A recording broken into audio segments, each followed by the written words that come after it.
welcome to the Everyday Board Game Podcast with your host Daniel. And Daniel. And featuring a special guest today. And I'm Dammit Dom. This is Dammit Dom, that's right. We are back with Dammit Dom here to finish up our top 100s. Today we're going to be going through our number 100 through 76. And so we're going to rapid fire these, tell you guys what ours, and react to each other's tops. So if you haven't watched the top 100s already, the 50 through 100 or 1, go check that out after this episode. And if you haven't yet, well, you know, that was all last month. What's going on with you? Yeah, just step it up. Step it up. We love our audience. We know you guys are up for it, and we know we're giving you a lot of extra bonus content this month. So, with that being said, you gents ready to get into this? Yep. Here we go. Starting with Dom. Okay, fine. Starting with Daniel. Dom changing rules every time. No, Dom got it. You're the one whose brain is fried for some reason today. Ribble rabble. You're already on vacation mode. That's what's going on. Vacation mode. That's right. This is vacation for me. All right. So my number 100 is new to the list. Hasn't been on any of the other two topics that we've done. It is a hidden movement game that is very thematic in the sense if you put the right music on. And this is Halloween from Emerson Matsuuchi and Trick or Treat Studios. I really enjoy this game. I've played it actually multiple times now, and luckily enough, I didn't massage any of my top 100 because it's still the same top 100 when I did it back in January, or else Civolution would be in here. Probably.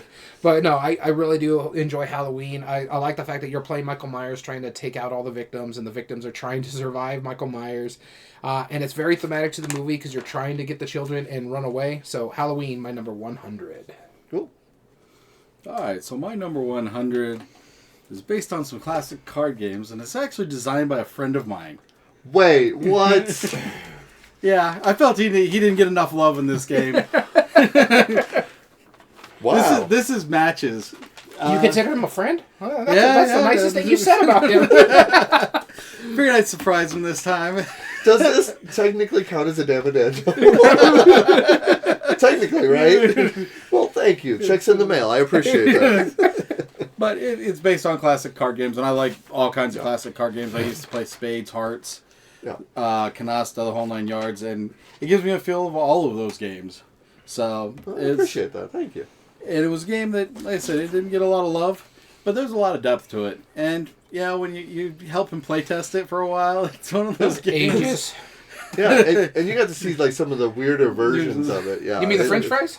Yeah, the French fries with ketchup. That's right. So, it's a solid game, and it's one of the ones, like I said, I can bring out and pretty much teach pretty quickly. So that's awesome. Matches. Oh, thank you, man. I appreciate that. That makes me all feel all warm and don't worry, I didn't put it on my top 100. I'm gonna. Oh, I figured that. I don't expect hit me on either of these lists either, so don't worry.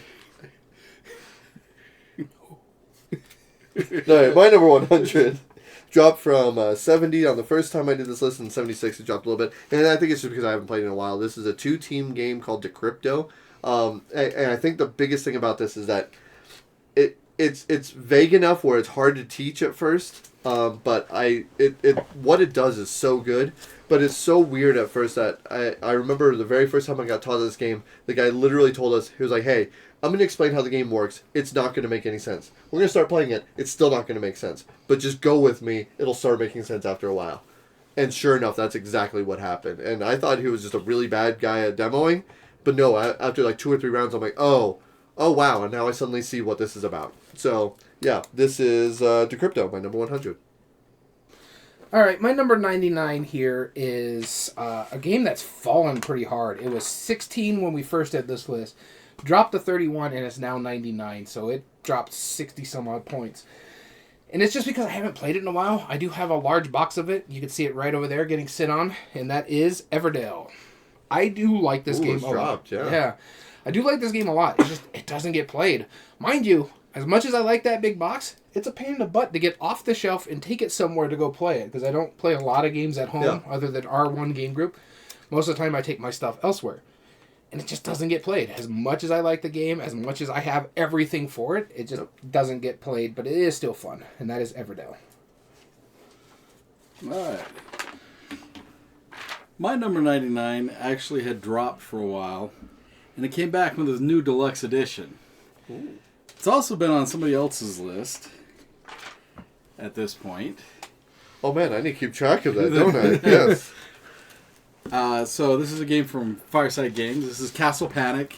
Ooh, that's right. When I got the new deluxe edition, this one shot back up because I got the plastic. Danny likes the wood, but both editions are very nice. Yeah. Oh, lovely. Yeah. And it started getting played again. So it was just one of those games. It was just like, wow, cooperative. I'm also a sucker for cooperative games, and I got to play in a Castle Panic tournament and things like that a few years back when they used to do them at the shop. Yep. That was good fun. So it was, it's just a good fun game. It's simple rules. Makes it easy to teach. So that's Castle Panic, my number 99. Speaking of cooperative games, I have this was previously number 235. This is Forbidden Island by Matt Leacock. And I actually I put this and Forbidden Desert, which ranked at my 108. These are 9 points apart, considering out of 1,000 games, right, that I ranked. So it's really close here, so I combined the two, Forbidden Desert, Forbidden Island. I like both of them. Forbidden Desert does a little bit more. Forbidden Island is just so streamlined, and it works so well. And it's thematic, right? Like, it's very exciting as the tiles are being discarded away. You really feel like they're just sinking out from under you. Super cool. Forbidden Island, number 99. All right, my number 98 showed up on the list last time we did this, all the way up at 35, and it's fallen quite a bit. Just for the simple fact that it's just another one of those that I haven't played a lot of, though I thoroughly enjoy it. This is a Dammit Danny game.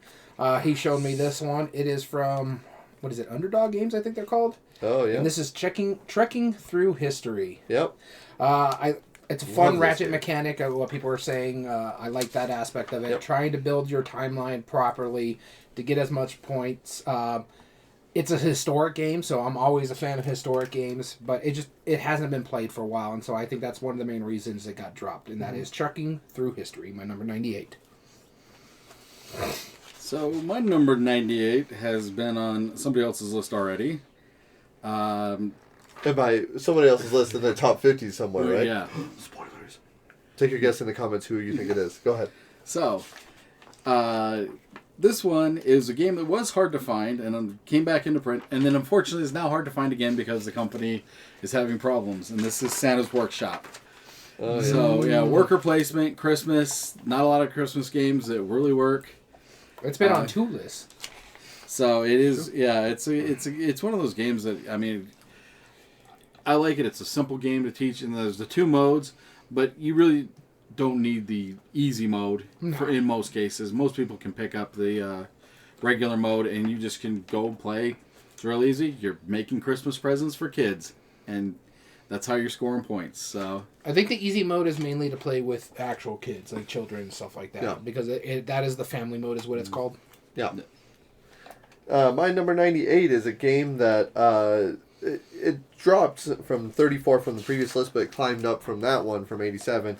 Now it's number 98, and the reason it dropped is because I really haven't played it in the past 4 or 5 years, but I really adore this game. This is Tiny Epic Defenders. Still sticking with my cooperative games. This is one of my personal favorite, but apparently not anymore, because I think Tiny Epic Galaxies was somewhere higher up on this list. So, yeah, I like Tiny Epics a lot. I back almost all of them. I'm still wishy-washy. Almost all of them? I haven't backed the new one yet. Isn't it I Defenders? haven't. It's another one. It's like Adventure? the campaign one. Yeah, For the Dungeons. dungeons. Yeah. Dungeons, that's so. right. Yeah, so I'm not sure yet if I'm going to do it yet, but I probably will, just because I got to have them all. So, Tiny Epic Defenders, like it quite a bit. Number 98. My number 97 is new to the list and probably one of the hardest games on my list, especially when I've been playing it lately. Wow. We just recently showed this to you. I think it was on Gamehead Geeks Pick.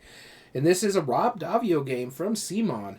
Stranger Things Upside Down. Yeah, man, I that's still haven't won that game. I really enjoy this game, but my God, I cannot get through the first scenario.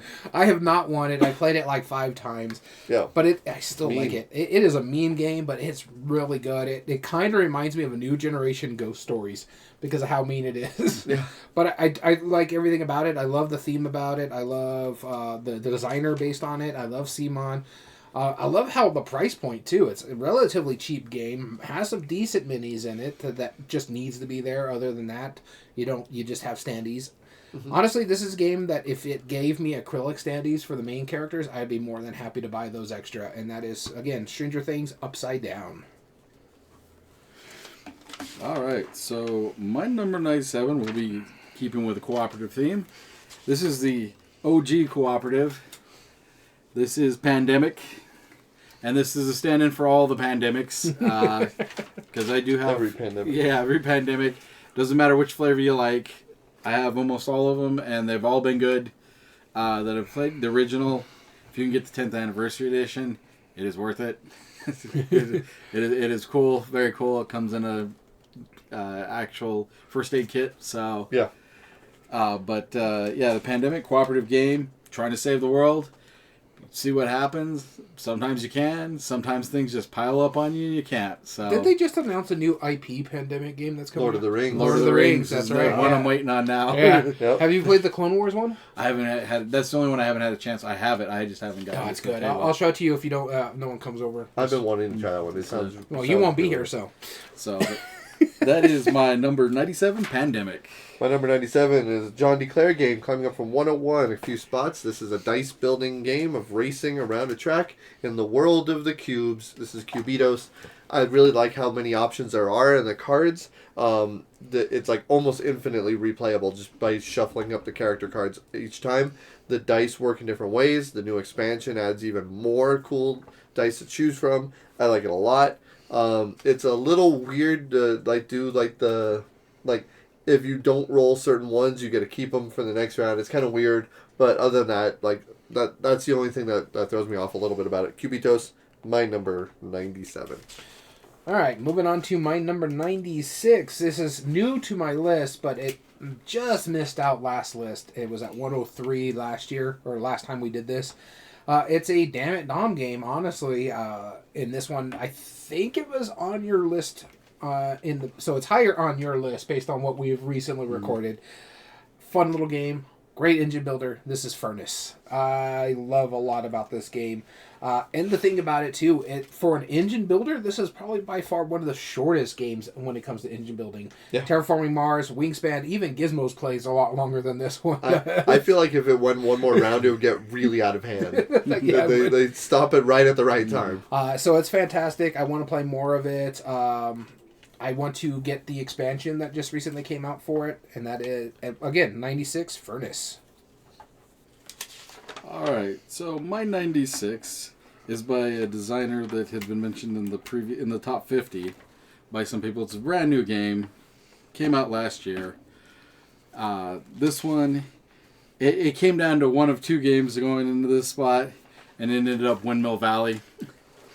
So I mean, I really like this one. I like this game. It's an interesting. It's got two wheels. You're turning your wheels, and you get to choose one of the two actions on your wheels. Yep. But you can improve your wheels, so you can change your wheels to what you want them to be, and focus on that aspect of the game. And the more you focus on one aspect of the game, the better you tend to do, just in general.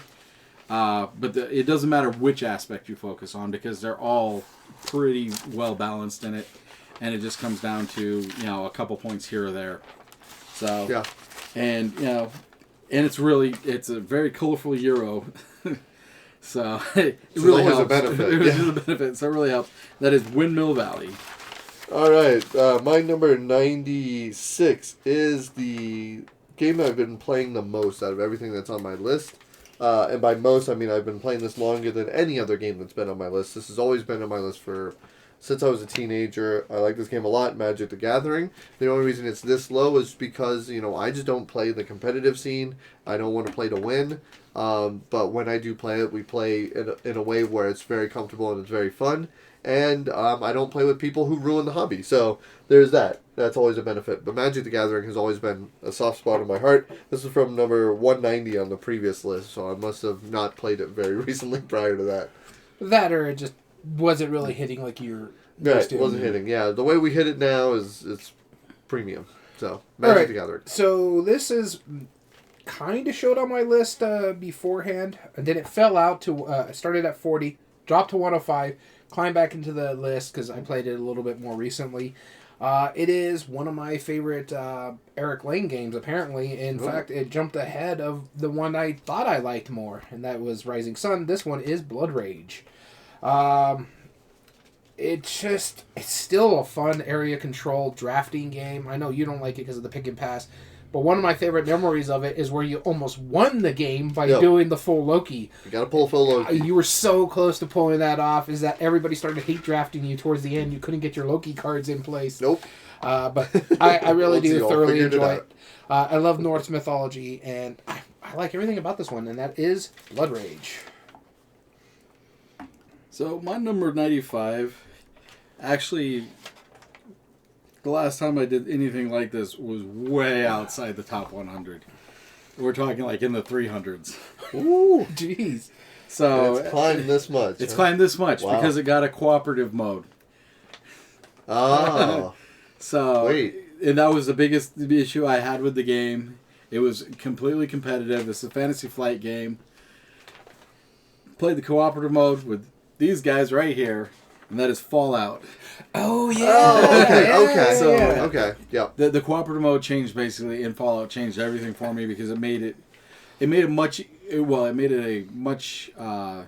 shorter game, because if you played the competitive mode, that can go long. It can go way long if you're not getting the stuff you need, and sometimes it's not even your own fault that you're not getting the stuff you need, and that's part of the problem, the randomness in it. But in the cooperative mode, it really works because everybody's working to the same goal, and then you don't have to do it all on your own. So it makes it basically what could be anywhere between a 2 and 5 hour game, hour and a half, because everybody's working towards the same thing. Mm-hmm. So this is Fallout, my number 95. My number 95 is the quintessential deck builder. Not the best deck builder, but the one that most people get introduced to deck building into. This is Star Realms, from number 125, climbed up from my last list. Star Realms, very clean, ramps up really fast, plays in like 15-20 minutes if you do it right. 2 to 4 players, very clean game. Deck building at its best. And almost just about every Star Realms version of it I've played kind of like makes it a little bit better. I like combining everything together, so. Just outside my top 100. Just outside? Yeah. Yep. Might climb into my top 100 because of the Star Trek one. I really do like that one. Yeah. My number 94, it's down there. Yeah. My number 94 is new to the list. It was 195, but just more constant plays of it. I have everything for this game now. I even backed the most recent game found for this game to give you more storage room. And this is Bullet Heart from our friends over at Level 99.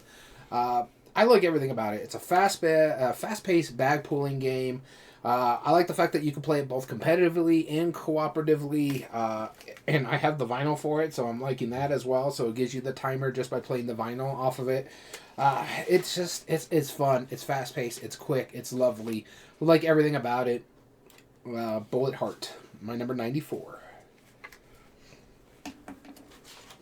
So my number 94 is a little card game that I hadn't played before. It was a couple years old, and so it's new to the list.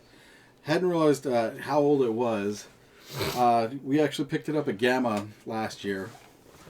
Oh, wow. Okay. So it's a hand management game where you're trying to basically just collect sets. And the person either collects 3 sets of one bird or different birds. Wow!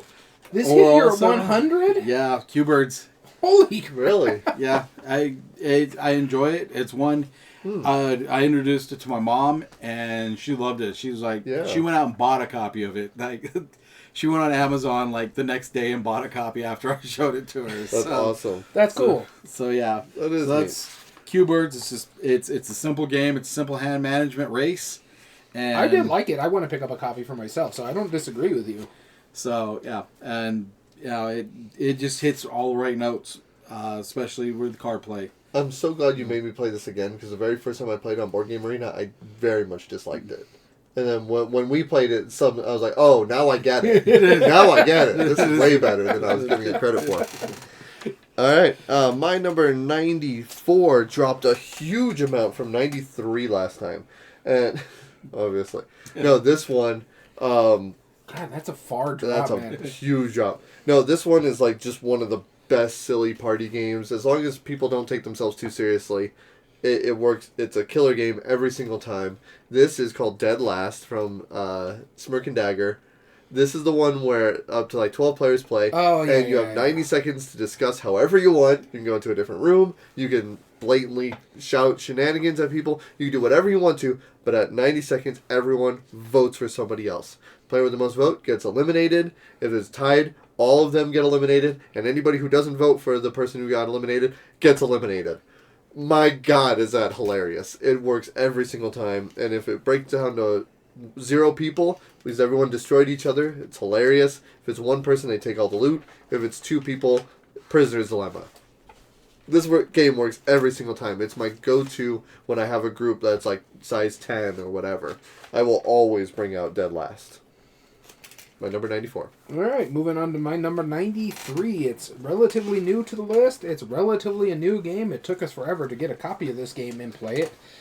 In fact, it unseated another game that I thoroughly loved and has now become my favorite racing game. This is Heat, Pedal to the Metal. Quick. I love the fact that it's like a deck building-esque. It's more about card shedding. You're trying to get the heat out of your vehicle. This way you can still move your car around a lot. I like a lot about it, especially when you actually play the full race, the 3 rounds, you start getting more and more involved in the race itself, because you're like, oh, do I push it to the limit?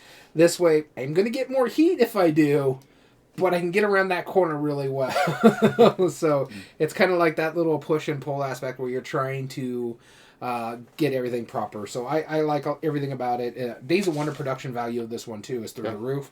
I just wish the box was slightly bigger, because with 2 expansions, the second one coming out now, it's going to have massive box lift now. It has spots for all the extra stuff, but the boards are going to give you the massive box lift. But Heat, Pedal to the Metal, I like everything about it. My number 93. So my number 93 was it's a little game. It's not really that little, but it's a very hard to find game. You can still find it though. It's about route building and set collection. I showed it to these guys. Pretty sure they liked it. This is Caesar's Empire. Nah. Oh yeah. Can't stand it now. I almost bought this the other day. It's a I was like, we did like it. Yeah, it's a good game. I really did. So I mean, you simply score points by collecting sets of basically any type of good, and there's 2 ways to do it. You can do either individual goods. The more different goods you get, the more points you score, or you can do it by collecting the same goods, and the more of the same goods you collect, the more you score that way. So there's a couple different ways you can play it, and then you automatically get 1 point per your little army that's on the board if somebody attaches to your route. So everybody has to work with everybody else. If you allow one person to get their own string going, then all of a sudden they're going to run away with the game. That is Caesar's Empire. You just suck at Caesar games now that I realize it, because I kicked your butt in the 2-player one. Probably. No, we played the Caesar Rome and... Oh yeah. You decimated me in that one. You should try against Dom. He was fun. Better match for you. My number 93 is arguably one of the very first worker placement, if not the first worker placement. This is the remake of it. This is K-List 1303, dropping from number 60 and then 19 prior to that. I really like this game. I like how I seriously thought he was going to say Stone Age. Stone Age is an early one, but yeah, this is considered one of the very first one by William Attila. Yeah, I think his name is. It's a super clever little game, and it works really well. Kalis, if you haven't played it, if you want a good historical context, like the first worker placement, one of the first ones, then that's definitely should be one of your first lists. And it's cool how it has the buildings you build has a pathway that you have to activate them in order, and you can time it where people get messed up because of the whatever the characters, the little I know what you're talking about. The one with the horse. Yeah, and that messes Provost. Yes, that one just messes you up bad, and it's such a fun way to do that. But Kalis 1303. All right, my number 92. Speaking about what you were just talking about, worker placement and smart timing. But this one is a much better game than Kalis 1303 because it's got one of the coolest pieces, and that is the Mayan gears. This is Tzolk'in, the Mayan calendar. And it's all about that timing as that calendar is going around. I really do enjoy this one. Like I said, interesting worker placement. The component quality, just for that gear alone, makes it worth it. I've seen people who put like washes on it and stuff like that to make it look more like sandstone. Oh, it looks fantastic, but I won't do that to my game. But I like everything about this thing. What is it, CGE, if I remember correctly? CGE, yeah, so you have basically everything you get from CGE in that game, but in sticker pieces that drive me insane. So cool. Oh, those skulls are really good. Yeah. I like everything about this game. I want to play it more. Tzolk'in, the Mayan calendar. That's the only excuse me. It's the only reason it's not on my top 100. Did you want to play it more? Yep. Talk about technical difficulties over here. He's strangling himself. Yes, I am. There we go. That's better. We're back. We're back, people. Wrap it up. So, we'll go ahead and continue the theme of worker placements with this one. But this one's 2-player worker placement. And I believe it's been talked about before. I think it was on his list. Pretty sure. Maybe. This is Targi. Oh, yeah. This is Targi. So, yeah. Was it? I'm pretty sure. I think it was on somebody's list. Somebody had Targi, and it wasn't me. I can tell you that much. So Targi, I like what Targi does because you put your workers out, you're going to gain whatever you put your workers on, and then where they cross, you'll gain that card. Whether it's goods, whether it's something for your village, I think it is. And once you do that, you score up at the end of the game. And it's a really good way to do 2-player worker placement because, most of the time it's just like, oh, well, you went there, I can go do something else. Now, this game makes it competitive, whereas, like, well, I really need that spot. Which spot? I need 2 spots on this board right now. Mm-hmm. Which spot am I going to go to first? And I got to hope that they don't go to the other one or across from the other one. So, that is Targi. What I like about it, too, it's not just that. You have 2 workers, and they give you the spot that they're on, plus where they intersect. And so it's kind of like where you're trying to figure out, it's like, ooh, if I'm taking these 2 spots, I'm taking that one from him as well. So I love that aspect of it. It was not on my list. No. Really? No. Oh, must have been I know. Geeks then. Or I made a drastic mistake, but yeah, it probably should be honest. All right, my number 93, jumping as 92, jumping about as far away from worker placement as you can get. This is number 77 and 98 before that. This is one of my best party games that we've been playing. This is Cranium Party Playoff. I know I'm like one of the few champions of this game. I love the bracket mechanism. That partially inspired our top 8 debates is how we're doing it.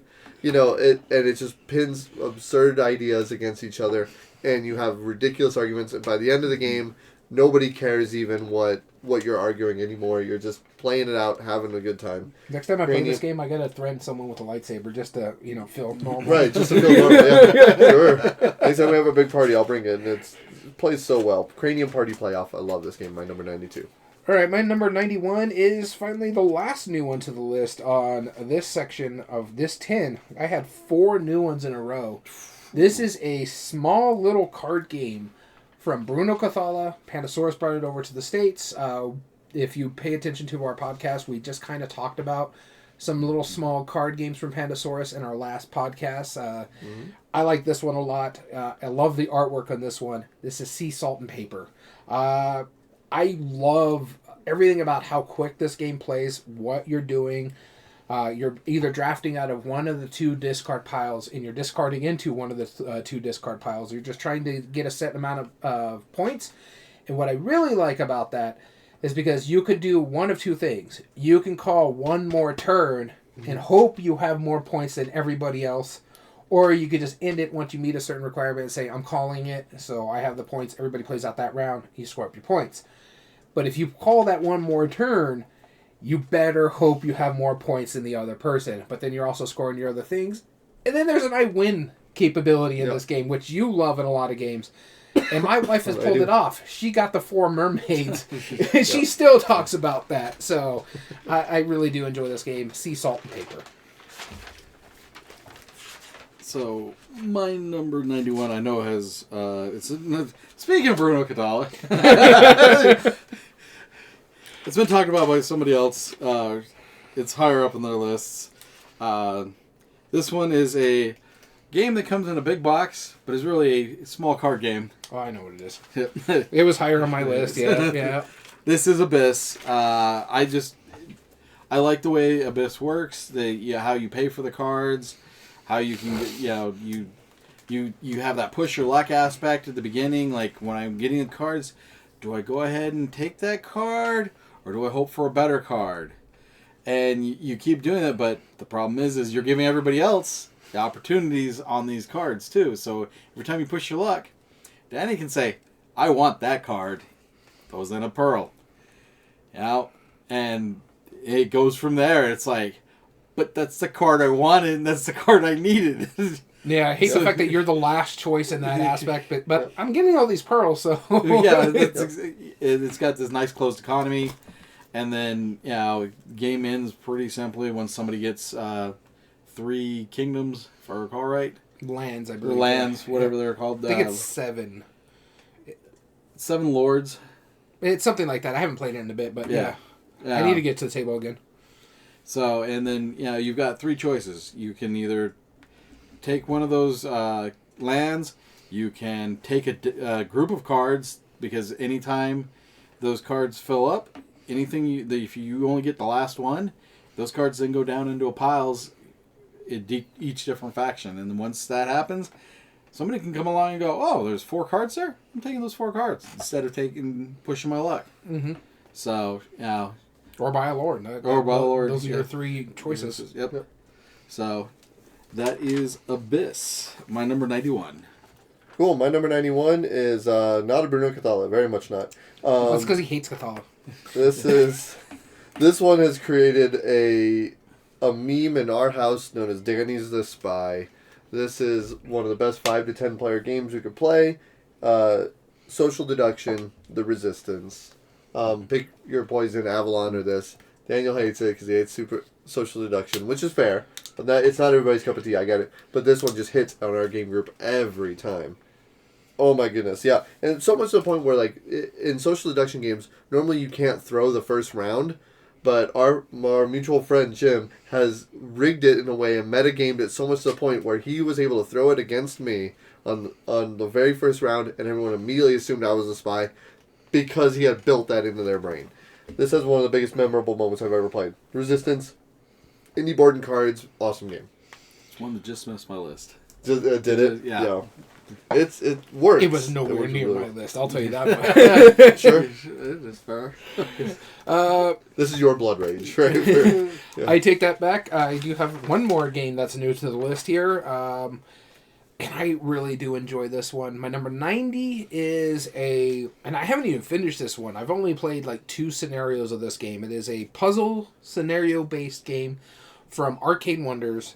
I got this copy from the Gamma Expo last year. This is Mother of Frankenstein. Oh, cool. I haven't played my copy yet. I love the puzzles of it. Cool. I love the need for the other volumes, but it's still streamlined enough. Volume 1 is perfectly fine on its own, but you need to get the full overarching story. You need the other 2 volumes. I like everything about this game. Mind you, I'm a big fan of Mary Shelley's Frankenstein. I read the book back in high school, so I really did enjoy it then. So yeah, Mother of Frankenstein, new to the list, number 90. So my number 90 is another game from this guy named Ryan Lockett. Oh, some guy? Yeah, some guy. Yeah, I mean, the guy some just does artwork, game design, the whole 9 yards. You name it. Publishing, he does that it. Talented. Let's I already be real. know one that you put, so I think you already put that other one. Is this Near and Far? No. Now and later. Is it the boat one? This is Outbound, yeah. Yeah. This is Outbound. The boat one. The boat one, yes. I can't wait to I get the love new it. one. That's how, he's so talented, makes beautiful art, great guys. It's lame titles. That's the boat one. It's got the boat on the cover. Yeah, clearly. So Outbound is one I can't wait to get back to the table since I've got the new edition with The Emerald Edition? Yeah, it looks good. But it's got classic Ryan Lockett stuff. You go in, you can either go into a port, you can control the port by attacking it, or you can be diplomatic. Yeah. It's the whole thing. It's got the workers again. Your workers, it's the same sliding as you do in Above and Below. Mm-hmm. You know, except in this case, your workers go into your hold because they're tired, go back to their quarters, and then they come back to the deck. So that's because they make him. He makes them play all their prototypes. That's why they're tired. So, but this is so random. There's gonna be plenty of other opportunities for that, but Islebound of all games. Oh my goodness. What, you haven't even played? Yeah, I don't even know what you're talking about. So, and what's cool about it is actually you can take those workers and you can put them in other games such as Near and Far and Above and Below. Yeah, a lot of his games do that, where you can take the workers and put them in another game. Yeah, so I believe that. Yep. Yeah, so it's really cool. That is Islebound, my number 90. Speaking of awesome art in a game, my number 90 dropped from 81 prior, but I still really enjoy this game. This game was based off of the art, or more or less the artist, who was very much known outside of the board gaming community, especially on shirts that are sold at Hot Topic and Spencer's. This is Let's Summon Demons. I was going to say, it's this one, right? Yeah, Let's Summon Demons. Okay, first off, full disclosure. Stephen Rhodes, right? Yeah, Stephen Rhodes. You have to like very demented themes. Listeners of the podcast know that we're okay with it. If you don't like that, then this isn't going to do it. But this, you're sacrificing children to summon demons, and it's a lovely little card game. It's based off of the Manjikoro mechanism.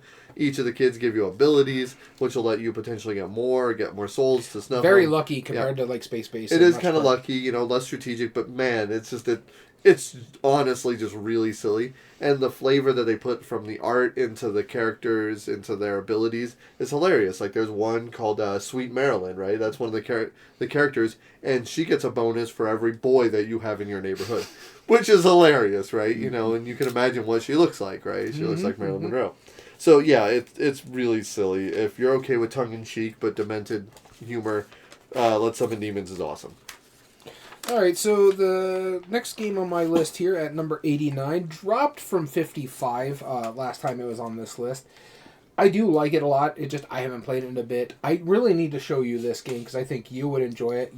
I showed you this one and you were surprised how well it did with just 3 players.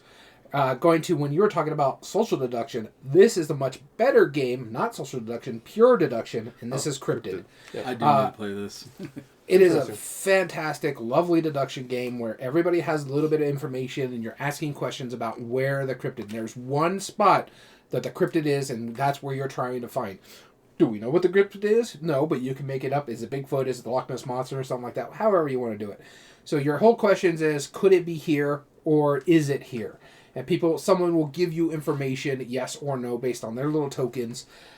It works at all player counts. I've played it from 3 players to 5 players. I think it's fantastic. It works really well. I have not played the advanced mode because I thought the basic mode is one of the simplest forms of deduction games out there. I love the artwork on it. Cryptid, my number 89. Good choice. It should not give that much information. It's such little information. Especially for a 3-player game. It's like solving like a multi-leveled like logic puzzle with like, this guy showed up at 3 p.m. and that's his sister.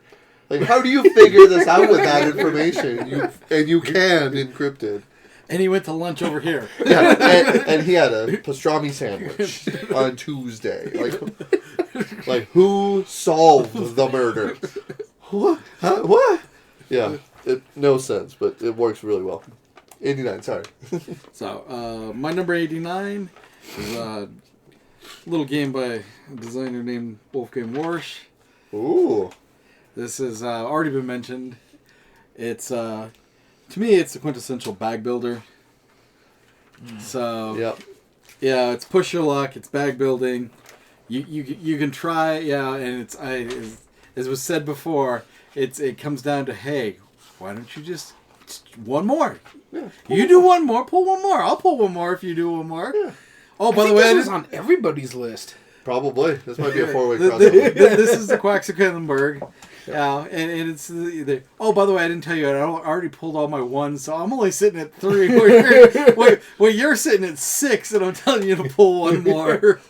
It's okay. You'll be fine. Don't worry about it. Yeah, you're fine. You're fine. So that is the Quaxaquedlinburg. Yeah, very good choice. My number 89 is a lovely little card game. It's one of the few area control card games that I do actually like. It's one of the few area control card games, really, is what it is. Small little game, small box. It was originally printed by Fantasy Flight. Oh, and wow. This was 64 and 39 before. This is number 89 right now, Condottiere. And I think the big reason is I just don't play it hardly at all. I have to reread the rules. I have to re-remember how to play. I remember you showed it to us. Yeah, and you guys liked it. But I know you weren't like, like oh it my that god, that was much. amazing. Yeah, I know it wasn't like it wasn't you weren't gonna seek it out. I'd rather play Blood Rage. You're doing an area control card game. Condottiere is the one to go. I could not So, remember my for the number life of me what this game was every time it came up on my list. I was like, I know I played this game. There's something like you just look at the cover and just immediately you're like in a coma, right? You know, no, I remember the game because I remember I was miserable playing it. Not because we were playing the game, because we were at your house. Yeah, that's And true. you have cats. There's allergies. Yep. Yep. I don't have cats. My wife has cats. Which means you have 88 cats. Nope. No, it means cats own us. Any game that automatically starts with whoever owns the most cats, he's first player. At least I now have more dogs than I do cats now. Mathematically. All right, so my number 88 here was by far the biggest drop and surprise to me. I really do enjoy this game. It doesn't get played all that much. I need to play the new co-op version of it. It was originally at 5, dropped to 7, and now all the way to 88. And this is Viticulture. Really? Again, it's lack of plays. I haven't played it in 2 years, 3 years actually. And it's just I need to. It's still a phone worker placement. I like everything about it. I just need to get to the table again. If you listen to our podcast a couple weeks ago, we had a big argument about this. But I still really do thoroughly enjoy this game. I just don't play it. And a big part of it, too, is because it's hidden right up there with all the other big games from Stonemaier. But, again, I want to try the co-op. I need to get played more. In fact, if I start playing it a little bit more, I know it's going to climb back into my list because I am enamored with this game. It is the game that put Stonemaier on the map for me. Wasn't this number 1? No, the highest it's ever been is 5. Oh, okay. So it's been in the top 10. The last 2 times we did this, it was in the top 10. Yep. And now it dropped to 88, and it's just because of lack of players. Yep. Yeah, I was surprised when you didn't mention it in the top 50. I was like, wait, what? Are you serious? Huh? This still stayed in my top 50. Yeah, it hasn't played. I get it, yeah. So, my number 88 has also been mentioned before. And it is very much known as a Dammit Dom game. This is crossed over. I'm gonna guess this one it's 1 or 2 games that I'm thinking. I'm thinking Planet Unknown. It is Planet Unknown, yes. Wow. Okay. Well, fine. So, Planet Unknown. Or he could guess twice. Carry on. So this is Planet Unknown. It's just tile drafting. It's simple tile drafting. If you're the person that's the captain or whatever they call the person in charge, you get to choose where those tiles go. You get to choose your 2 tiles. Everybody else chooses from a set of 2 tiles. You put it on your map. Maps can be all different, or if you're playing the basic game, they can be all the same. You score it up at the end of the game. The game ends when somebody either fills up their board, or I think you run out of tiles in like 2, if I recall right, 2 wells. Yeah. And the game's over. You score it up. Whoever has the most. And the best thing about it, it has tracks. Lots of tracks. Tracks are awesome. So every time you're going up, and this is what's cool, each corporation board, which is where the tracks are, is different. So you're going to be playing the game slightly differently, looking for slightly different tiles for each different corporation you play. Some of them collect meteorites. Some of them, your water track just goes all over the place. You get to score multiple things on different tracks. And basically every time you move up on the track, you're getting something. It gives you a benefit somehow.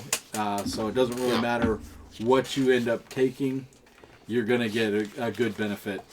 And that is Planet Unknown. Very cool.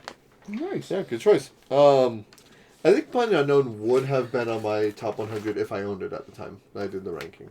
I really do think that. It didn't cross over for me just because I didn't own it yet. Up until very recently. Yeah, you're All welcome. right. Thank you again. Appreciate you. All right, my number 88 is a cooperative fun game, and this is my favorite out of the series by far. This is a series that's been around for more than 10 years and has over 100 monsters you can choose from now. And this is the cooperative version of it. This is King of Monster Island. And I'm very glad I showed this to Gamehead Geek because he had been wanting to play his copy, and I finally showed it to him, and he was like, yeah, okay. Yeah, I love this. And I think that's personally the best one out of it. I do appreciate how simple the original one was and how well it works in groups. And how much quicker it is, too. And how much quicker it is, yeah. But King of Monster Island is just it shouldn't have been able to port to a cooperative tower defense, or a tower... It's not a tower defense, but like a cooperative Monster system slugging. like that. Yeah, but it works. A boss battler, yeah. There you go. And it works incredibly well. You ramp up, you're beating things down. It doesn't feel so heavy-handed where it's like, I want to give up 10 minutes in. You know, the volcano tower of rolling dice works really well. The components are lovely. I like it a lot. King of Monster Island, my number 88, climbed up from my number 100 last time we did this list. I need to get this one. It's good. It's good, so yeah. good. Yeah.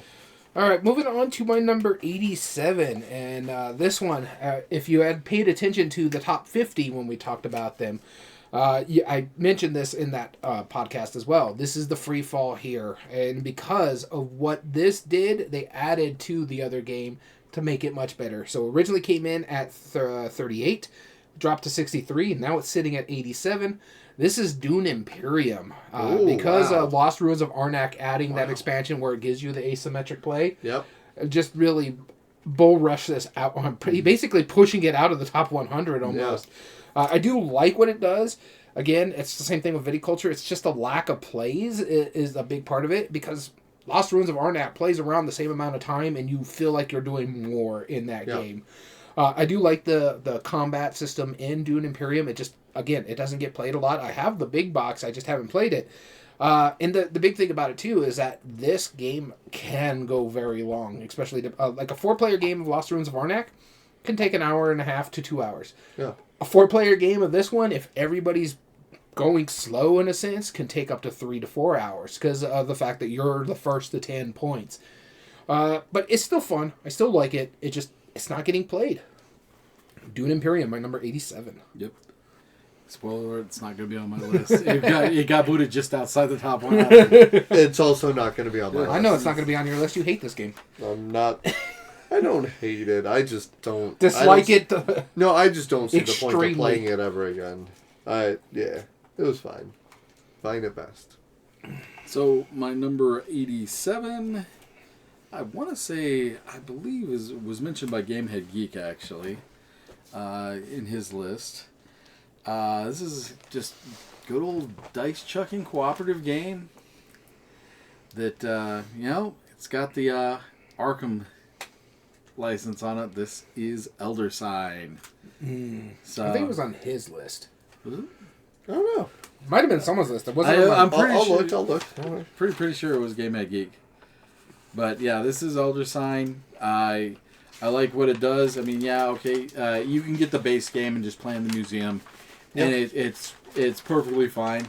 I've got some of the expansions I want to try out now because I pick them They up. look pretty cool. Yeah. Whenever they're on sale. Mm-hmm. But I mean, you just simply you're rolling dice.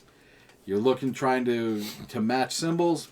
Real simple, and I know a lot of people say, well, you never play with 8 players. I played with 8 players. It worked pretty well. I hate playing with 8 players. So, yeah. It's just one of those games. I mean, it can work really well as long as, you don't have one of my brothers, one of the other friends in the game. At that point, then it becomes competitive, and it's not... Elder Sign should not be competitive. No, it's hard enough as it is. It does not need to add competition into it. So, but no, it's one of the good Arkham games that I like, and that's Elder Sign. My number for me, for Elder Signs, 87. the less amount of players, the more fun it is because I've played an 8-player game with our mutual friend Triune, and that took hours. It was almost as long as freaking Elder Tour. Yeah. That's ridiculous for a dice chucking game. It can outstay, right? My number 87 is the first of 3 back-to-back brand new to my list games This one is one that I just stumbled upon because I thought it was a deck of cards. And so I was like, oh, I'll just buy a deck of cards. And I found out that it was actually a card game. I'm like, okay, cool. A card game that no less was technically never fully printed in the United States.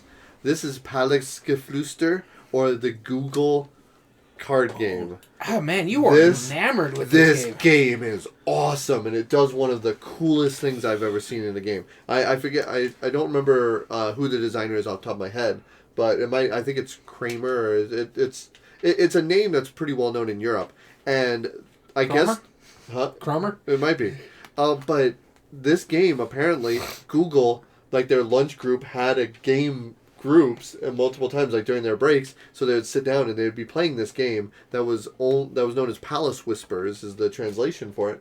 It's only available in Europe, and they liked it so much that they asked, can we please make a Google version of it? Like, can we publish it here in the United States? And they only gave it to employees, and somehow it made its way to a thrift store in my shop, or in our local city. So I picked it up, and what it does so neat is you're trying to either you would lose if you ever get the second of a thing, or if you get all the different types of cards.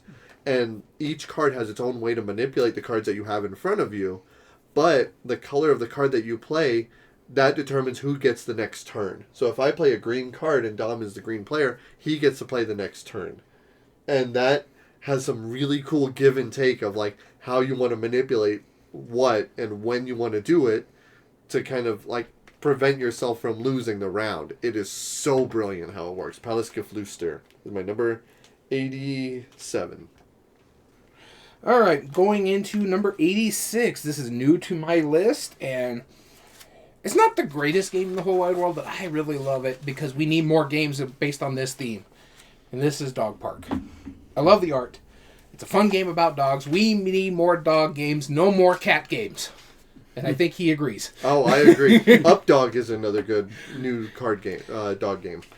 Yeah. So I really do enjoy it. The fantastic art on it. I have the expansion that I want to get played.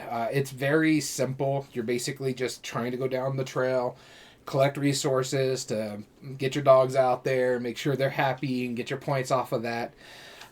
You can go the short way or the long way, depending on which way you want to break from the thing. I like the modularity of adding different stuff based on the cards that get pulled. So yeah, Dog Park, I do enjoy this one a lot. Number 86. So my number 86 is a game I actually champion a lot. Unfortunately, the company went out of business that produced this game. Really hoping somebody actually brings it back. I'm going to say the company is Tasty Minstrel. Yep. I don't know the game, but I... So, this one is... you have an idea, Danny? I mean, I almost want to say Yokohama, but I think that's been coming back already. No, that's coming back. That's already came back. Tasty Minstrel game that's... It's not Belfort. It's a little card game. Little card game. Oh. Oh, geez. No, I have no idea. No idea? This is Solar Draft. Okay. You're building your own solar system, and each planet, each planet is different. It scores differently. You start with a different type. Everybody starts with a different type of star, and their star gives them a special power that they can use once per game. And then you're basically trying to build the best solar system that you can for the most points. Once somebody reaches 9 planets, the game is over, and you finish out the round, and you score it up and see what everybody has. It's pretty simple drafting. Sadly, I haven't played it in a while, and I need to start playing it again. It is one of those games, though, because it used to be much higher up on this list. It was in the top 10 at one point. So, but this is Solar Draft. Cool. This is our 86. So, my number 86 is the second of the 3 new games that are on my list. And the moment I saw this, I was immediately enamored with like it was. I think it was on my anticipated game list. I saw this at the Gamma Expo in Reno. And I remember very distinctly going, wait, what is this? And so much to the point where we didn't get a chance to play it. But the owners of Game Vault in El Paso, they played it and was like, wow, this is cool. This is like cooperative Disney Villainous, except it's a bizarre theme, Walt Disney animated. God, do I love this game. Yeah, I know. Oh my god. Figured this was going to be on your list. Once you said Villainous, I'm like, oh, I know. Yeah, it's like Villainous, but you're working together. It doesn't play the same way as that, but it has the Disney license. You're playing cooperatively against the villains of these Disney movies because you're the animators, and they're trying to attack you so that way you can't make the film. Bizarre theme, amazing components, brilliant idea, and it's very clean how it works. It Arc works Nova so well. mechanism where you all share the slide. Right, yeah, the action the selection was like who's going to do what when. And if I take this action, how's it going to benefit you? Yeah. How's it going to help you out? It works really well. It shouldn't work as well as it is. I'm just sad that they sold Prospero Hall to a different, or pretty much dismantled it, because now we're never going to get expansions for it. This game could have gone with some good expansions. And it's not like it's easy to make fan expansions for it. That's the sad part. Like, because you Because can of the clear puzzles. cards, the tokens, the puzzles on it. It would never happen. But, oh well. Alas, at least we got this beautiful game out of it. Walt Disney Animated, my number 86. So, my number 85 was number 85 last time we did this list. It basically did not move. This is a Dammit Dom game. Was a Dammit Dom game then. Still a Dammit Dom game now. Still a fantastic game. And it's a pick and pass draft, so this guy hates it over here. Garbage. Can you guess which one this one is?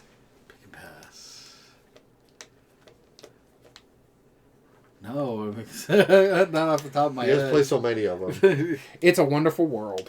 Oh, okay. One, I love the drafting. I don't mind pick and pass drafting. I love the artwork basically in this game.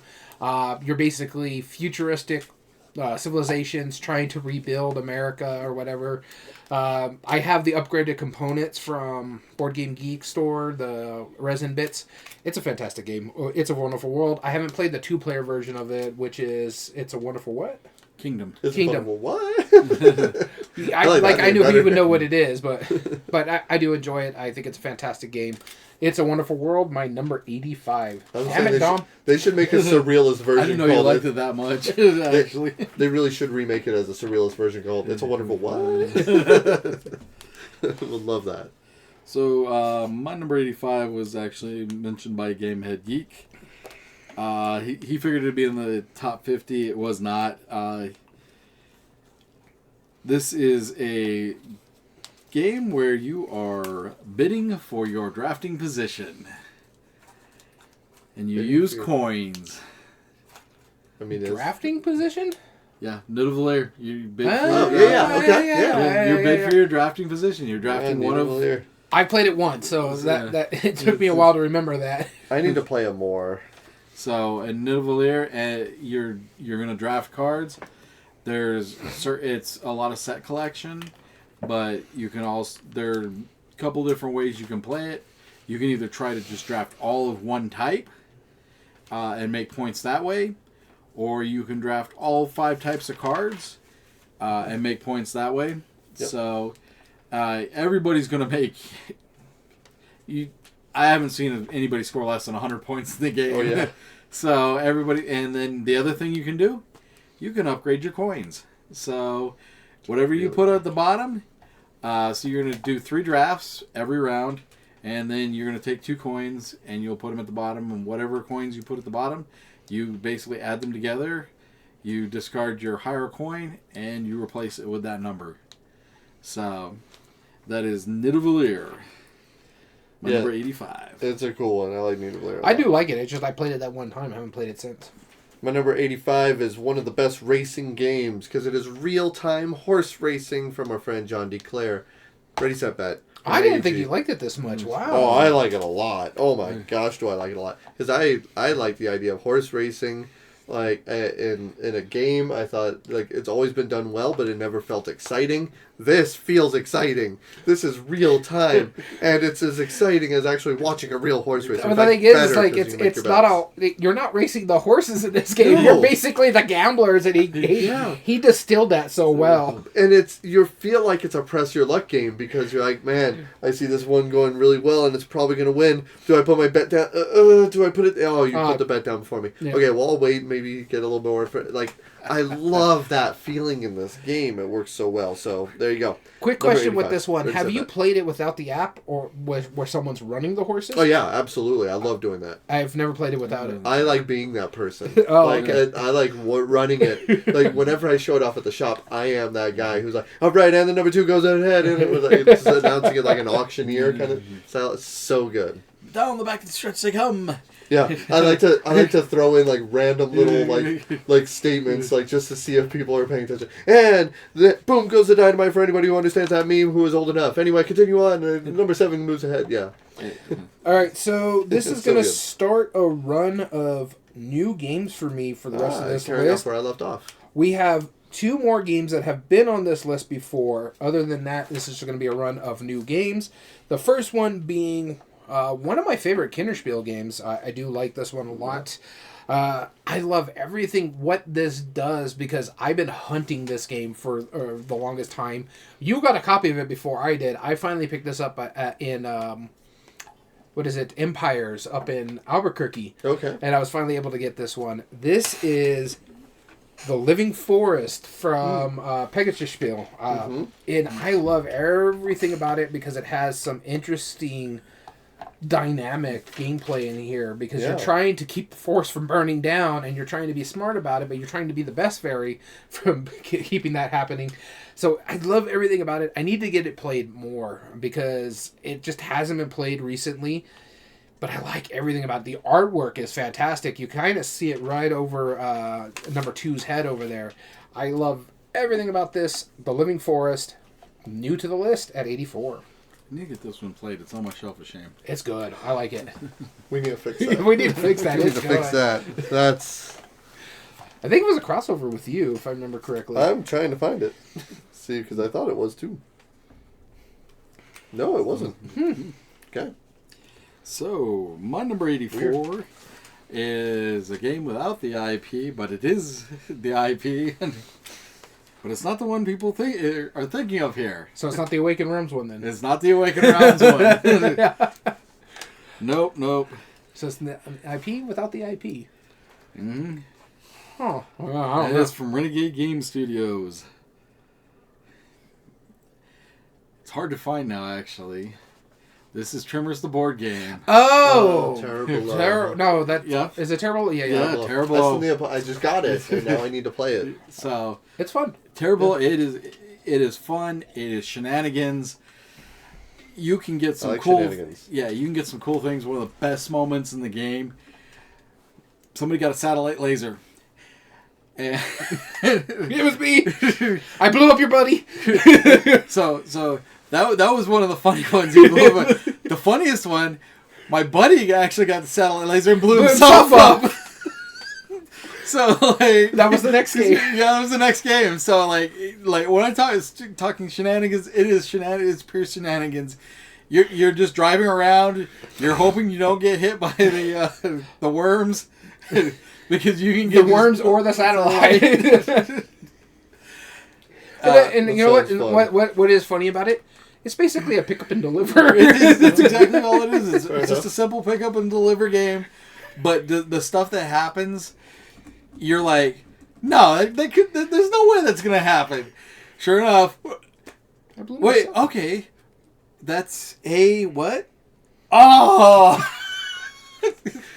that's me. I remember the first time we played it, it blew up your buddy, and then the second time we played it, your buddy blew himself up with the same guy. I'm like, ooh, that's a fun one. I never did that. No. And of course, you just respawn and come back. But it's simple pick up and deliver. Most points wins at the end of the game. But I mean, you feel like you're in Tremors because you're literally trying to grab these eggs and get them to wherever. And then you also have choices too. If you turn them in one place, you get a different you get different cards. You can get equipment. Turn them in another place, you get special cards. Some places will score you points. It's pretty much it's pretty simple game. Pick up and deliver. That's Terrible Low, my number 84. Very cool. My number 84 is a dice building game. The first dice building game that I'm aware of. Really? You still like this one? What? Of course, I still like this one. Rattlebones. This is awesome. I like the theming. I like the circus theming. I like the Rattlebones character. I like how it's moving backwards in line while you're trying to race the points, so you have that diminishing timer. That's super fun. I like the shenanigans that they have on it, like whether you're moving the trains or whether you're building your dice to get bonus runs, whether you're trying to move around the track in different ways. I know you like this one quite a bit, right? He's never played it. Oh, you've never played it? No. See, I mean, while I appreciate the other one, the Dice Forge. Dice Realms. Yeah, Dice Forge, Dice Realms. While I appreciate those, this is my favorite one just because it doesn't take itself seriously. It is specifically a dice building game where it's just silly. There's a lot of different ways to score points. It feels like the mini games at a carnival, and I like it a lot. I know I'm in the minority with that, but Rattlebones is awesome. I used to own it. I sold it. It was one of the first games I got rid of. Because no sensing for taste. All right. Oh, number 116. No, I just wanted a prettier game. And that's why I have Dice Forge. Dice Forge is a very pretty game. I admit that. But Rattlebones is not. It's not terrible considering it's a Rio Grande game. It's pretty nice actually. Yeah. 83. Go for it. My number 83 is another new to the list. This is a Bruno Cathala game. I don't think you guys have played this one. You played a version of this one. It's a simplified version of it, of Ishtar. This is, or a Calcum. Oh, yeah. From Panasaurus. I really do like this one. I like the Greek mythology on there, the city building aspect. You're trying to take control of the Greek, like Titans and stuff like that, but someone can steal it from you. I like everything about it. It's very colorful. It's very fun. Like I said, it's a simplistic version of Ishtar or a Calcum. Nice. My number 83. Didn't know it was a simplistic version of Ishtar. Because I have Ishtar. Yeah. It's got a lot of, like, you could see Ishtar was part of it, but it's just boiled down and distilled. Ah, okay. Cool. I'll have to try it out. So, my number 83 is a Queen game that is very hard to get a hold of. And it's sadly a game I wish they would have done a lot more with. This is World Monuments. Oh, yeah. Oh, jeez. So... I haven't heard that name in a while. Yeah.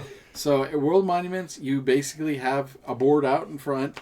There's a drafting board you can go through. You're going to grab pieces. You're going to build these pieces onto the board in the center. Depending on what level it goes on, it tells you what color they're going to be. You build it there. You're going to score your points that way. And as you get, the higher up you go, the more points you score. But, you know, of course, you can't build on level 4 if you haven't built level 3 yet. So it keeps it all together, and it is one of those games, like, when I played it, I was like, wow, I really wish this had done better when I found it, because they need to do just more maps, more pieces. And for a Queen game, it actually looked really good. If you know what the old Queen games used to look like, this game actually had table presence. You know, it comes back, you look at it and you're like, they should have done, this is the way they should have gone about doing things, rather than kind of some of the boring stuff that they did before looking. But that is World Monuments, my number 83. All right, my number 83, I'm just going to touch base really quickly, because this, we already talked about it earlier in the video, kind of. This is Hero Realms. I already talked about Star Realms.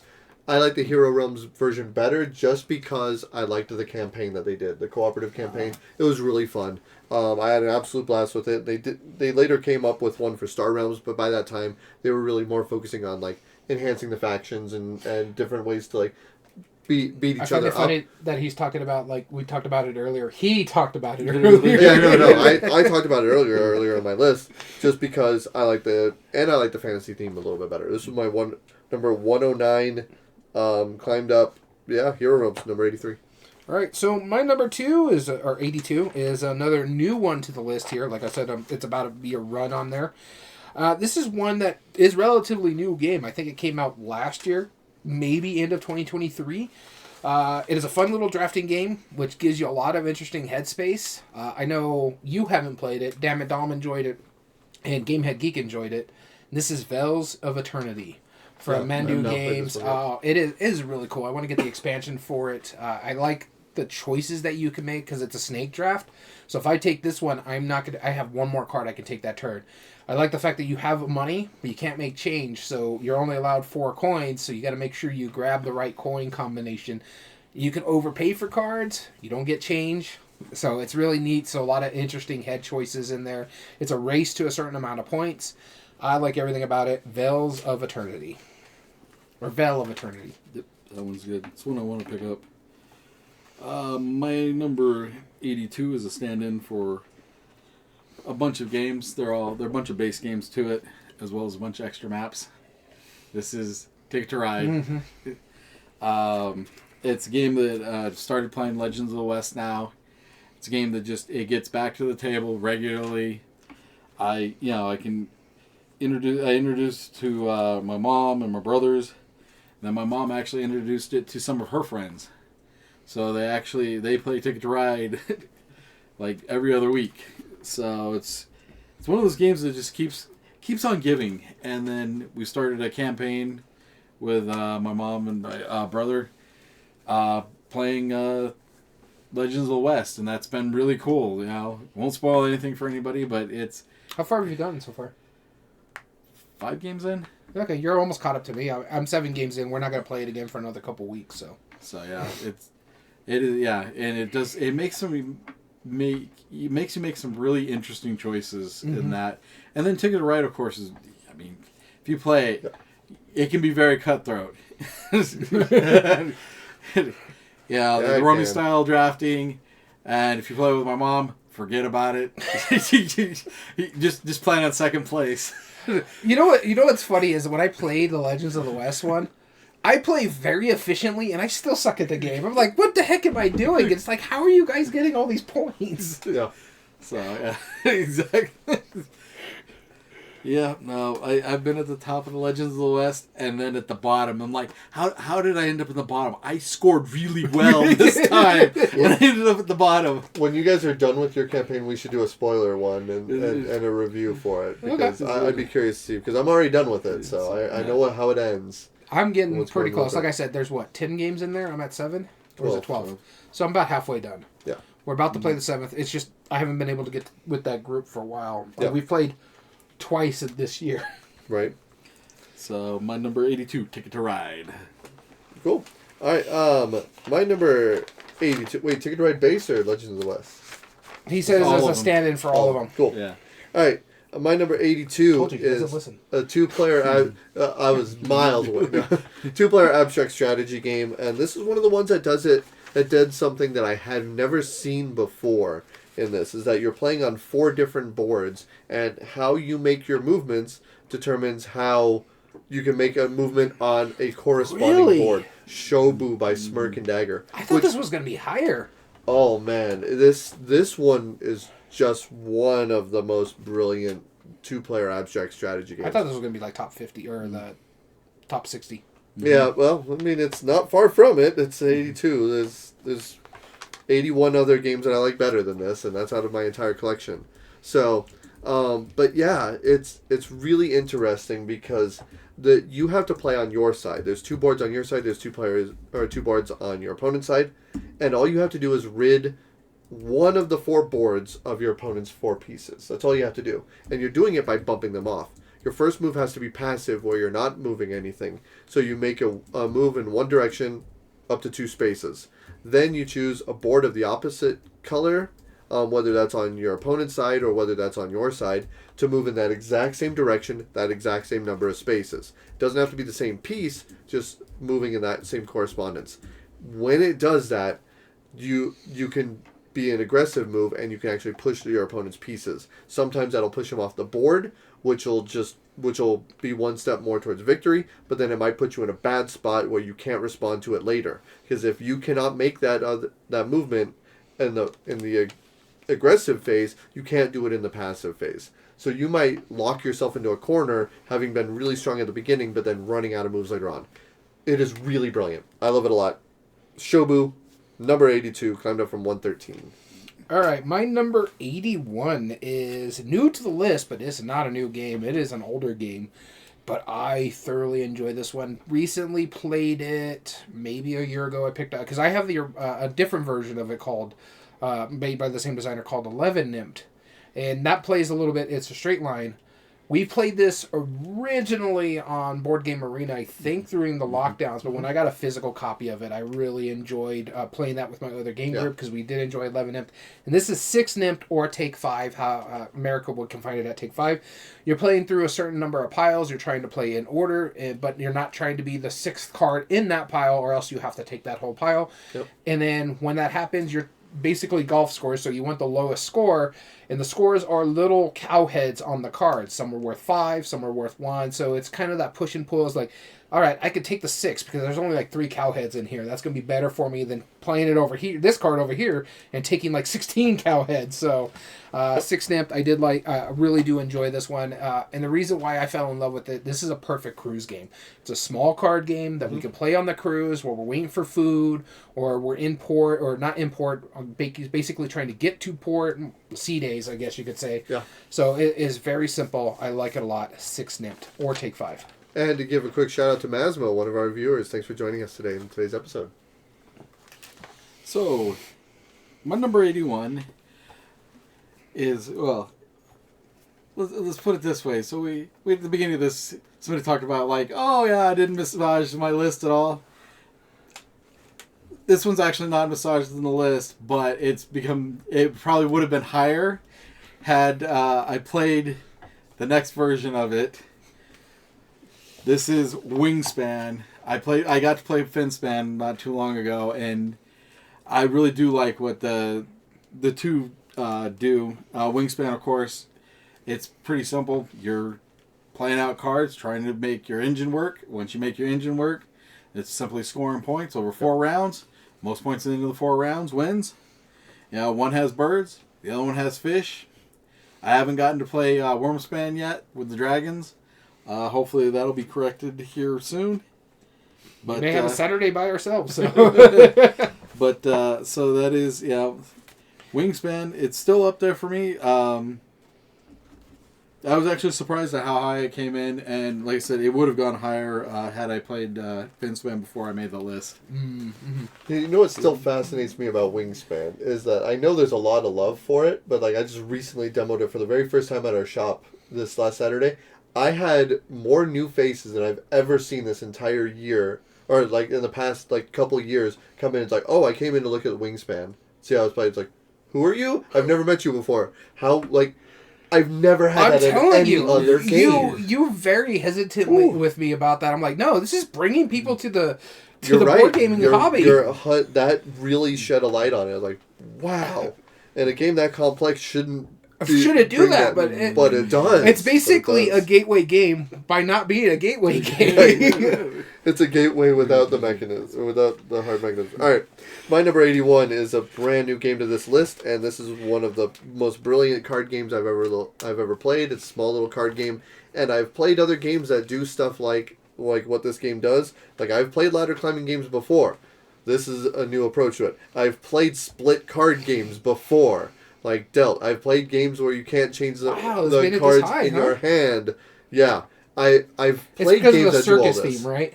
It's definitely the very thematic circus theme. No, this is Scout. And again, this took like the best part of ladder climbing. It took the best part of not being able to change your hand. And it took the best part of the double-sided hands. Double-sided cards. I've seen that in all games before. Nothing's original with that. But how it puts it together makes it just the cleanest, best version of what that is. I can't foresee any games do something similar to this than as well as it does. In fact, now every time I see a game that does, like, oh, it does ladder climbing, but does it do it as good as Scout? Probably not. And I love it. Scout, number 81 for a reason. All right, our last 5 games for this part of the podcast, and this one isn't new to the list, but it was ranked at one point at 130, so it climbed into the list. It is a Dammit Danny game. This smart card play, fantastic artwork on this game. I had to hunt this specific game, Yeah, see it right in the top corner, right over my head here. This is Inuit the Snowfolk. Oh, yeah. Oh, my gosh. I beat him to it the first time. Yeah, you got it before me. I do like it a lot. We were able to find it in Louisville, of all places. Louisville, Kentucky, at the Gamma Expo. I saw it, and I'm like, I'm buying it. I don't care how much it costs. Yep. This is coming home with me, because I've been hunting this game. It's such a smart card play game. Yep. So I like everything about it. I need to get to the table more. I want to show it to my other game group. I keep trying to take it over there. We just haven't played it. But I think they would fall in love with it. And again, this is Inuit the Snowfolk. I remember when we talked to Board and Dice about it, we're like, hey, like, are you going to reprint Inuit? And they said, probably not. Like, both of us just went, Oh. we said, like, our hearts sank a little bit when that happened. It was great. Anyway, carry on. So, my number 80 is a campaign game. And it's one I think some people thought would be a lot higher on the list. I just haven't gotten it back to the table very much. That is Lord of the Ring, Journeys in Middle-earth. Oh. God, I've played this one time. So, yeah, I actually started soloing it for a little while. It's fun. It's cool. it's a fun game. It's a fun game. I just don't know why I didn't get into it. So, I like the fact that you can download the content with the app. Mm-hmm. And you just use what you have. You tell it what you have, and it can create out of that whatever the next story is. And the other thing too is the app basically keeps track of all of the upkeep for you. So all you have to do is basically you put out. It's just like Mansions of Madness. It's, in my opinion, it's a better version of Mansions of Madness, which was on Gamehead Geek's list. Mm-hmm. So, like I said, you go out there, you can choose any of the heroes. If you're soloing it, you choose 2 heroes, and you just play through with them. And the other thing, too, is you're not rolling dice, you're playing cards. And that, it makes it very interesting, because you get to choose, like, you look and you go, okay, well, I want to save this card, because I may need it. But I need those successes, too, on the cards. And if I keep this card in my hand, then I don't have that success in my deck when I have to do a challenge.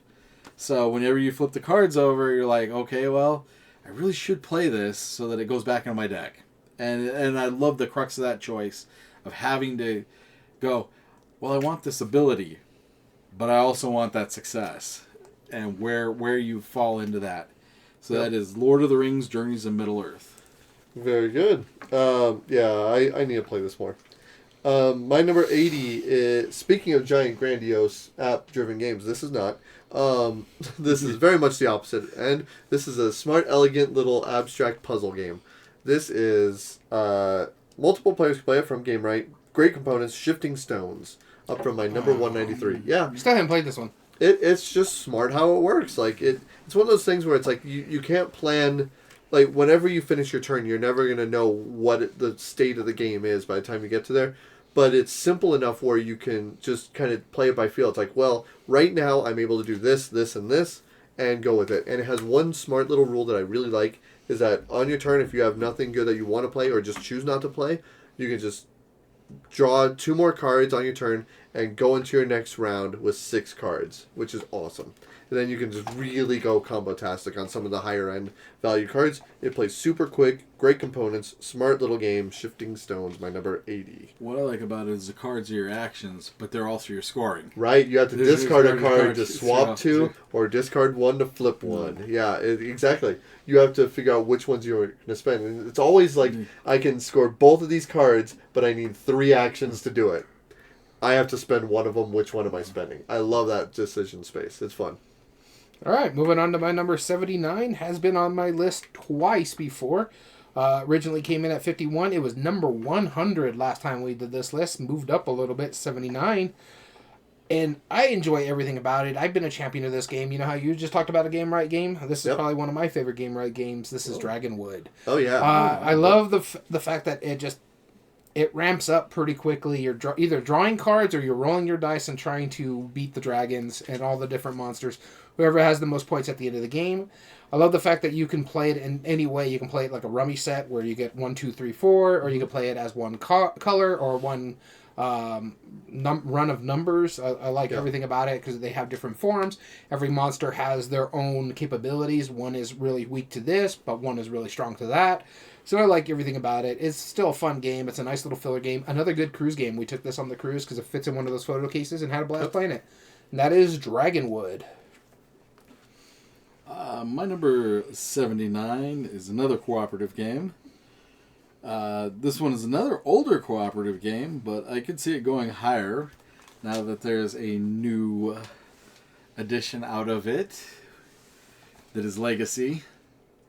It's sitting on somebody's table right now. Oh, okay. This is Flashpoint Fire Rescue. We were just talking about this, yeah. So, I mean, you're fighting fires, you're playing firemen. It's cool because there are a bunch of different maps. Even if you only have the base game, there's still 2 maps with it. You can play that for quite a bit because everything comes out random. You just don't know what's going to happen. You do the best you can. You have a certain number of actions. I prefer playing with the powers because then it gives everybody a special ability. Mm-hmm. One little rule break. And it really helps out. You know, one person has 5 actions. One person has 3 actions, but they have a really cool ability. You know, they can tell you, well, you know, that over there, that's explosives. You don't want to flip that dial over. That person over there, that's a person over there. Go grab them to get them out. You rescue enough people, you win the game. The building collapses on you, you lose. Yep. Or too many people get lost, you lose. It really is that simple, and it's just a fun game. And the more expansions you get, the more different firefighters it brings in. So the more cool powers you have. That is Flashpoint Fire Rescue, my number 79. Cool. My number 79 was a Kenner Spiel des Jahres winner, cooperative game that I feel is kind of like it felt like a flash in the pan because I don't hear anybody talking about it now. And this is Paleo. This was dropped from number 41 from last time's list. I really still enjoy this game, but I also have not played it hardly since then. I need to get it back to the table just because I do enjoy it. I need to try some of the later expansions, but I still enjoy, or not expansions, but the later scenarios, but I still enjoy just playing the base. Like, it already adds tension and does some really cool things. And just building a tent to survive, that's all you really have to do. Survive the night, I like it a lot. Even though I've only played the first few, campaigns. I'm curious. I haven't even played with the dice yet, and there's dice in it. Yeah. So, shenanigans like that. I like it a lot. Paleo, that is my number 79. All right, moving on to my number 78. Somewhat of a Dammit Dom game. He was the one that showed it to me. He showed me the entire series of this brand of games. There's 3 of them in this series. This is my favorite by far of the 3. This is Tidal Blades Banner Festival. I love the quick, snappy card play of it.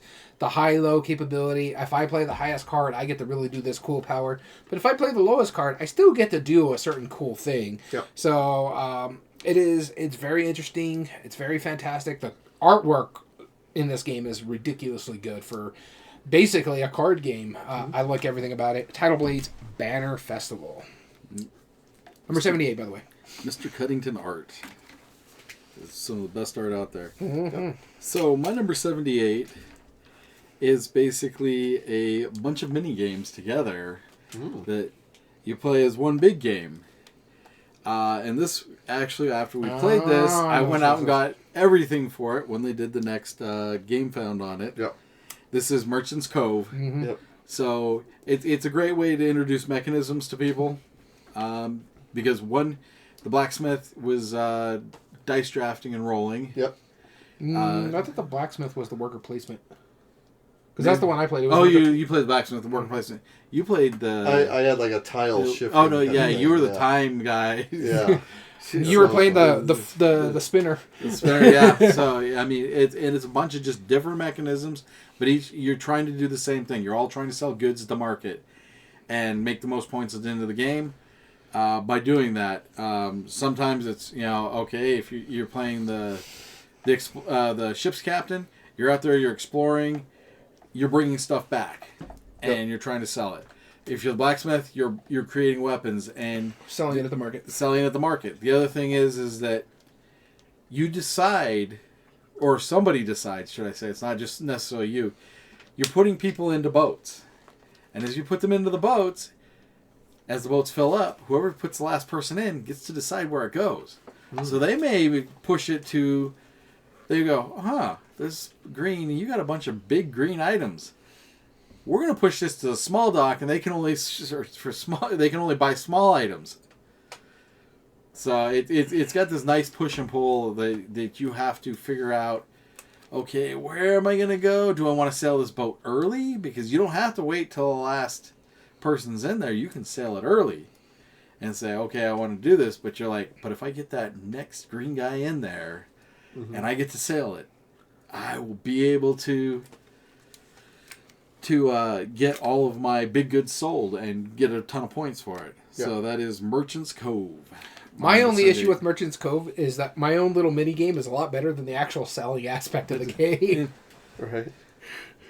All right. My number 78 is the biggest drop in my list from number 28. It's a 50-point drop.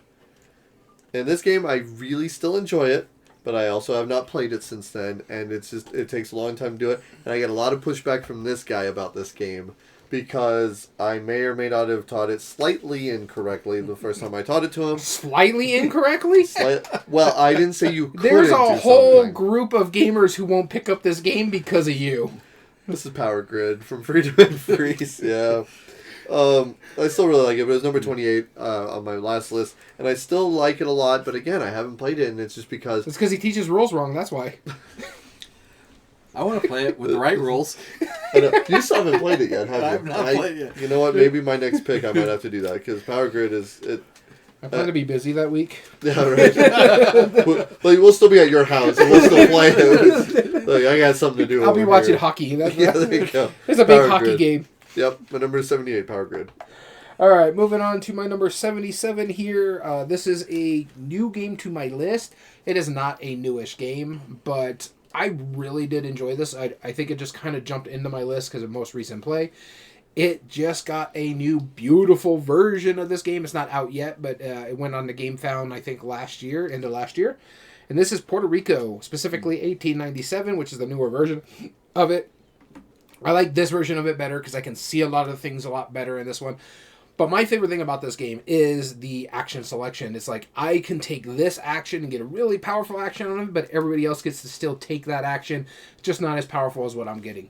More games need to do stuff like that. And so I really do enjoy that. The new artwork is really good. Can't wait for that deluxe edition because that what they did for Castles of Burgundy, what they're doing to Puerto Rico, it's going to be great. I'm looking forward to it. Puerto Rico, 1897. So my number 77 is a 4X game in an hour. Last Light? Yeah, it's Last Light. Wow. It's up this high. Yeah, I really liked what it did. I like the card hand management, where you're just sitting there, you're playing your cards out. Everybody has the same set of cards, but you're going to play them in different orders. And then nothing happens until everybody places down that last card that allows them to pick up their hand. Once the last person does that, the board rotates. And so a lot of times, and it rotates usually farther than you realize it's going to rotate. Yeah. You're like, okay, I've got it planned out. Wait. My ship's just moved over there. My ship's just moved 2 planets, 2 zones over, and I didn't expect that. I thought they were only moving 1. Yeah. Or they didn't move as far as I thought they were going to. I thought they were moving 3. But it's a game you're collecting. Basically, light is your points. As you collect them, I want to say it's first to 20. Something like that, yeah.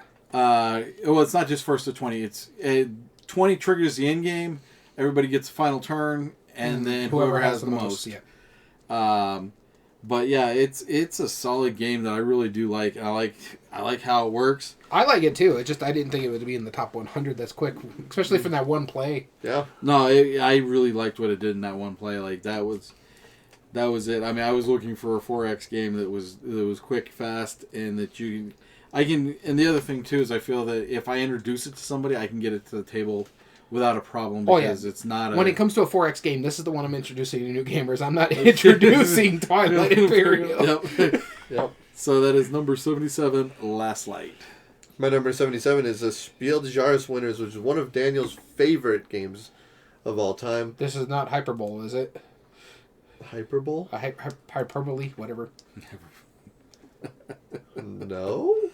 Well, you said it's one of my favorite games. You better be correct. It's a no. I think it is. 'Cause this is like your favorite game to play, especially over Zoom, even because the lockdowns you played it a lot over that. And this is just one. It was previously number 84 and then 92 prior to that, so it's been climbing. So every time I play it, it just hits every time. So we enjoyed it a lot. Just one. No, it's fantastic. But sometimes when you say stuff like that, it's like, oh no, I don't like that game at all. Why are you putting that juju on me? No, you love this game. You love. Oh this game. yeah, no, I think it was in my top 10. Yeah, I think Spoiler alert. All right, my last one for this podcast is a game that has been on my list twice before when we did this. It originally came in at number 7, dropped to 82, and has actually climbed its way back up a little to 76. It's still a fun game. One of the first Stonemaier games I played. I think it's like the second one I've ever played from them. Oh, wow. And this is Scythe. I think it's a crossover with you as well as Gamehead Geek. And I do enjoy it. I still think it's fun. It just doesn't hit the table a lot.